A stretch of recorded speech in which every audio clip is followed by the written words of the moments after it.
il est tellement dans la dèche qu'il a même visité la maison de Johnny Hallyday à Marne-la-Coquette, t'imagines? Je te jure, quand Messi a reçu la proposition de la maison, il a dit « Waouh, c'est où Marne-la-Coquette? Et c'est qui Johnny Hallyday ?» Willy Revelli met les points sur les i, matin, midi et soir, sur votre France Bleu ou francebleu.fr. Petite pensée ce matin, mes amis, pour ces gens dimanche à Reims qui ont payé une place 1 000 € juste pour voir marcher Messi pendant 20 minutes sur une pelouse. Les cons. Bon, voilà. 20 minutes, c'était certainement le taux horaire le plus cher de l'histoire des taux horaires. Mais bon, c'est un génie, c'est un génie. Qu'est-ce que tu veux ? Pour ceux qui ne le connaissent pas, alors en fait, Messi, c'est un croisement entre Maradona et Passepartout. Tu vois ? C'est pas rien. Je me demande quand même comment le PSG a pu se l'offrir, celui-là, surtout après l'année précaire qu'on vient de passer. C'est vrai. À mon avis, ils ont dû l'acheter grâce aux allocations de rentrée scolaire. Oui, parce qu'il paraît qu'on peut s'acheter plein de trucs de luxe avec.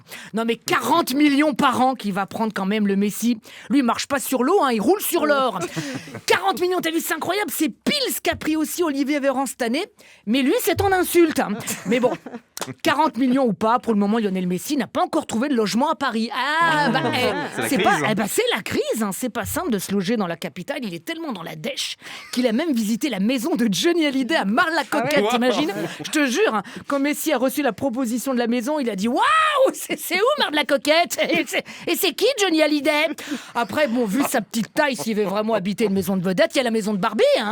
Tu te rends compte que l'agent immobilier qui va lui trouver sa maison, il est content avec sa commission, il pourra aussi s'acheter une maison, tu vois, donc c'est bien.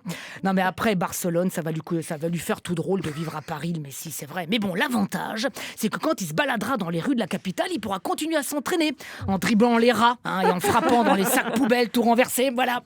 Enfin, c'était incroyable de le voir quand même jouer dimanche. Même moi qui n'y connais rien, franchement, j'ai regardé, j'ai fait quel match.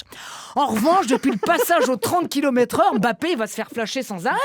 Tu m'étonnes qu'il préfère se barrer à Madrid. Ah oui, parce que le mercato n'est pas encore fini. C'est encore la saison des transferts. Mbappé à Madrid, Ronaldo en Angleterre, Mendy en maison d'arrêt, c'est la folie. Benjamin Mendy qu'on embrasse, il est aussi bon en défense au tribunal que sur le terrain, il va prendre perpète le gars. L'autre, accusé d'agression sexuelle sur une fille de 17 ans, comme quoi le football est vraiment un art mineur. Mais bon, revenons à la légende. Pour les croyants français, voir un Messi tous les dimanches, ça va être quelque chose, en espérant juste que Mbappé, lui, ne joue pas les Judas.